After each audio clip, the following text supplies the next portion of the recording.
ಕರ್ನಾಟಕ ರಾಜ್ಯ ಅನುಮತಿ ಪಡೆದ ವಿದ್ಯುತ್ ಗುತ್ತಿಗೆದಾರರ ಸಂಘ. ಕರ್ನಾಟಕ ರಾಜ್ಯದಲ್ಲಿ ವಿದ್ಯುತ್ ಗುತ್ತಿಗೆದಾರರ ಪಾತ್ರ ಮಹತ್ವದ್ದಾದದ್ದು.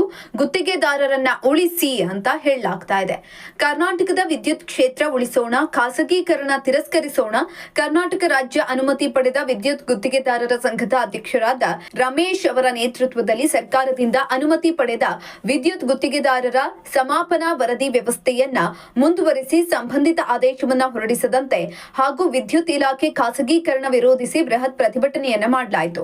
ಸರ್ಕಾರದಲ್ಲಿ ನಮ್ಮ ಬೇಡಿಕೆಗಳು ಸರ್ಕಾರದಿಂದ ಅನುಮತಿ ಪಡೆದ ವಿದ್ಯುತ್ ಗುತ್ತಿಗೆದಾರರ ಸಮಾಪನಾ ವರದಿ ಕರ್ನಾಟಕ ರಾಜ್ಯದಲ್ಲಿ ಕಡ್ಡಾಯವಾಗಿರುತ್ತದೆ. ಇತರ ರಾಜ್ಯಗಳಲ್ಲಿ ಕಡ್ಡಾಯವಾಗಿರುವುದಿಲ್ಲವನ್ನು ಹೋಲಿಸಿ ನಮ್ಮ ರಾಜ್ಯದಲ್ಲಿ ಬೇರೆ ರಾಜ್ಯದ ಮಾದರಿಯನ್ನ ಅಳವಡಿಸಿಕೊಳ್ಳುವಂತೆ ಸರ್ಕಾರದಲ್ಲಿ 150 ಕಿಲೋವ್ಯಾಟ್ ವರೆಗೂ ಗುತ್ತಿಗೆದಾರರು ಬೇಡ ಎಂಬ ಪ್ರಸ್ತಾವನೆಯಲ್ಲಿರುವಂತಹ ವಿಷಯವನ್ನ ಕೈಬಿಡುವಂತೆ ಆಗ್ರಹಿಸಿದ್ರು. ಭಾರತೀಯ ವಿದ್ಯುತ್ ಕಾಯ್ದೆಯನ್ವಯ 2023ರ ಕ್ರಮ ಸಂಖ್ಯೆ 31ರ ಪ್ರಕಾರ ಪರವಾನಗಿ ಪಡೆದ ವಿದ್ಯುತ್ ಗುತ್ತಿಗೆದಾರರಿಂದಲೇ ವಿದ್ಯುತ್ ಕಾಮಗಾರಿಯನ್ನ ನಿರ್ವಹಿಸಬೇಕು ಎಂಬ ಆದೇಶವಿರುತ್ತದೆ. ಉತ್ತಮ ಗುಣಮಟ್ಟದವನ್ನು ಮುಂದುವರಿಸಬೇಕು. ಸುರಕ್ಷತೆಯ ಕಾಮಗಾರಿಗಾಗಿ ಈ ಆದೇಶವನ್ನ ಘನ ರಾಜ್ಯ ಸರ್ಕಾರ ಹೊರಡಿಸಿದೆ. ಈಗ ಚಾಲ್ತಿಯಲ್ಲಿರುವಂತೆ ವಿದ್ಯುತ್ ಗುತ್ತಿಗೆದಾರರು ಮಾಡಿರುವ ಕಾಮಗಾರಿಗಳಿಗೆ ವಿದ್ಯುತ್ ಗುತ್ತಿಗೆದಾರರೇ ಸಮಾಪನಾ ವರದಿ ಸಲ್ಲಿಸಲು ಮುಂದುವರಿಸಬೇಕು. ಸಮಾಪನಾ ವರದಿ ನೀಡುವ ಸಮಯದಲ್ಲಿ ವಿದ್ಯುತ್ ಗುತ್ತಿಗೆದಾರರು ವಿದ್ಯುತ್ ಕಾಮಗಾರಿಗಳನ್ನ ನಿರ್ವಹಿಸಲು ವಿದ್ಯುತ್ ಉಪಕರಣಗಳನ್ನು ಬಳಸಿ ಅದರಿಂದ ಉತ್ತಮ ಗುಣಮಟ್ಟದ ಕಾಮಗಾರಿಯನ್ನು ನಿರ್ವಹಿಸುತ್ತಾರೆ. ಈ ಉಪಕರಣಗಳು ಯಾವುದೇ ಗ್ರಾಹಕರ ಬಳಿ ಇರುವುದಿಲ್ಲ. 104 ವರ್ಷ ಇತಿಹಾಸವಿರುವ ಕರ್ನಾಟಕ ರಾಜ್ಯ ಅನುಮತಿ ಪಡೆದ ವಿದ್ಯುತ್ ಗುತ್ತಿಗೆದಾರರ ಸಂಘವು ಸೇರಿದಂತೆ ವಿವಿಧ ಗುತ್ತಿಗೆದಾರರ ಸಂಘಗಳು, ಸಮಿತಿಯವರು ಹಾಗೂ ವೈರ್ಮ್ಯಾನ್ ಸೂಪರ್ವೈಸರ್ಗಳು ಈ ರೀತಿಯಾದ ಪರವಾನಗಿ ಗುತ್ತಿಗೆದಾರರು ಸರಿಸುಮಾರು 69,500ಕ್ಕಿಂತಲೂ ಅಧಿಕ ಸದಸ್ಯರಿದ್ದು ಇವರೆಲ್ಲರಿಗೂ ತೊಂದರೆ ಉಂಟು ಮಾಡುವ ಯೋಜನೆ ಇದಾಗಿರುತ್ತದೆ. ಇದರ ವಿರುದ್ಧ ನಮ್ಮ ಕಠಿಣ ಹೋರಾಟ. ವಿದ್ಯುತ್ ಗುತ್ತಿಗೆದಾರರು ವಿದ್ಯುತ್ ಪರವಾನಗಿ ಪಡೆಯಲು ಮತ್ತು ನವೀಕರಣದ ಸಮಯದಲ್ಲಿ ಪ್ರತಿ ಗುತ್ತಿಗೆದಾರರು ಸುಮಾರು 10,000ಗಳನ್ನ ಸರ್ಕಾರಕ್ಕೆ ಸಂದಾಯ ಮಾಡ್ತಾರೆ. ಇದರಿಂದ ವರ್ಷಕ್ಕೆ ಸರ್ಕಾರಕ್ಕೆ ಬಹಳ ಆದಾಯವಿರುತ್ತೆ. ಇದು ಗುತ್ತಿಗೆದಾರರ ಹಾಗೂ ಅವರ ಕುಟುಂಬದವರ ಅಳಿವು ಉಳಿವಿನ ಪ್ರಶ್ನೆಯಾಗಿರುವುದರಿಂದ ಕರ್ನಾಟಕ ಸರ್ಕಾರವು ಈ ನೂತನ ಕಾನೂನನ್ನ ಜಾರಿಗೊಳಿಸಿದೆ. ಕರ್ನಾಟಕದಲ್ಲಿ ವಾಸವಿರುವ ವಿದ್ಯುತ್ ಗುತ್ತಿಗೆದಾರರು ಹಾಗೂ ವಿವಿಧ ಗುತ್ತಿಗೆದಾರರು ಹಾಗೂ ವೈರ್ಮ್ಯಾನ್ ಸೂಪರ್ವೈಸರ್ಗಳ ಕುಟುಂಬದ ಒಳಿತಿಗಾಗಿ ಸರ್ವ ಗುತ್ತಿಗೆದಾರರು ಸಾವಿರ ಸಂಖ್ಯೆಯಲ್ಲಿ ಭಾಗವಹಿಸಿ ಒಗ್ಗಟ್ಟನ್ನ ಪ್ರದರ್ಶಿಸಿ ಹೋರಾಟದಲ್ಲಿ ಕೇಂದ್ರ ಸಮಿತಿ ಪದಾಧಿಕಾರಿಗಳು ಹಾಗೂ ಕೇಂದ್ರ ಕಾರ್ಯಕಾರಿ ಸಮಿತಿ ಸದಸ್ಯರುಗಳು, ಬೆಂಗಳೂರು ನಗರ ಜಿಲ್ಲಾ ಹಾಗೂ ಗ್ರಾಮಾಂತರ ಜಿಲ್ಲೆಯ ಪದಾಧಿಕಾರಿಗಳು ಮತ್ತು ಕಾರ್ಯಕಾರಿ ಸಮಿತಿ ಸದಸ್ಯರುಗಳು ಪಾಲ್ಗೊಂಡು ಹೋರಾಟವನ್ನ ಯಶಸ್ವಿಗೊಳಿಸಿದ್ರು. ಇನ್ನು ವಿದ್ಯುತ್ ಗುತ್ತಿಗೆದಾರರ ಸಂಘದ ಅಧ್ಯಕ್ಷರಾದ ಶ್ರೀ ಸಿ ರಮೇಶ್ ರವರು ಪ್ರತಿಭಟನೆ ಕುರಿತು ಹಾಗೂ ಗುತ್ತಿಗೆದಾರರ ಸಮಸ್ಯೆಗಳನ್ನ ತಮ್ಮ ಬೇಡಿಕೆಗಳ ಬಗ್ಗೆ ಕೆಪಿಟಿಸಿಎಲ್ ವ್ಯವಸ್ಥಾಪಕ ನಿರ್ದೇಶಕರಾದ ಡಾಕ್ಟರ್ ವಿ ರಾಮ್ ಪ್ರಸಾದ್ ಮನೋಹರ್ ಅವರಿಗೆ ಸಂಪೂರ್ಣ ಮಾಹಿತಿ ನೀಡಿ ಮನವಿ ಮಾಡಿದ್ರು.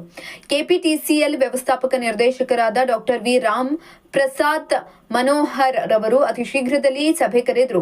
ನಿಮ್ಮ ಸಮಸ್ಯೆಯನ್ನ ಬಗೆಹರಿಸುವುದಾಗಿ ಹೇಳಿ ಮನವಿ ಪತ್ರವನ್ನ ಸ್ವೀಕರಿಸಿದ್ರು.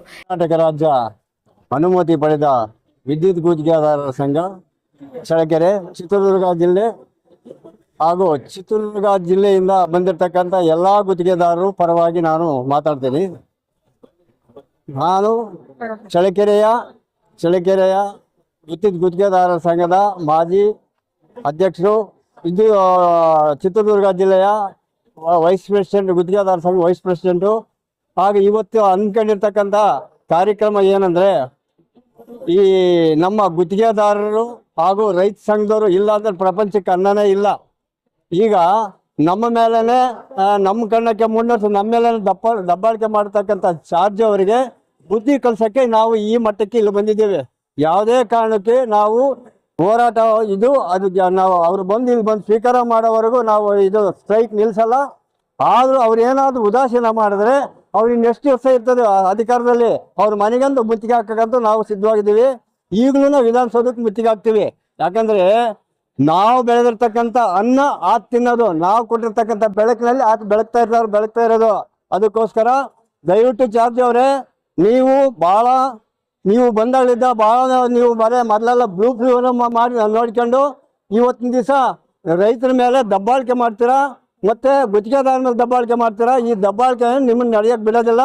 ಖಂಡಿತ ಇದನ್ನು ತಿದ್ದುಕೊಂಡು ಬಂದು ಇಲ್ಲಿ ನಮ್ಮ ಸಂಘದಲ್ಲಿ ನಮ್ಮ ರಾಜ್ಯಾಧ್ಯಕ್ಷರು ನಮ್ಮ ಎಲ್ಲ ಸ್ಟೇಟಲ್ಲಿ ಬಂದಿರತಕ್ಕಂಥ ಎಲ್ಲ ಗುತ್ತಿಗೆದಾರರು ಇಲ್ಲಿ ಸೇರಿರ್ತಾರೆ. ಅವ್ರ ಮುಖಾಂತರ ನೀವು ಈ ಮನವಿಯನ್ನು ಸ್ವೀಕರಿಸಿದರೆ ನಿಮಗೂ ಒಳ್ಳೆಯದು, ನಮಗೂ ಒಳ್ಳೆಯದು ಅಂತ ಹೇಳಿ ಈ ನಮ್ಮ ಗುತ್ತಿಗೆದಾರ ಸಂಘದಲ್ಲಿ ನಿಮಗೆ ಎಚ್ಚರಿಕೆ ಕೊಡ್ತಾ ಇದೀವಿ. ಜೈ ಹಿಂದ್, ಜೈ ಕರ್ನಾಟಕ ಮಾತೆ.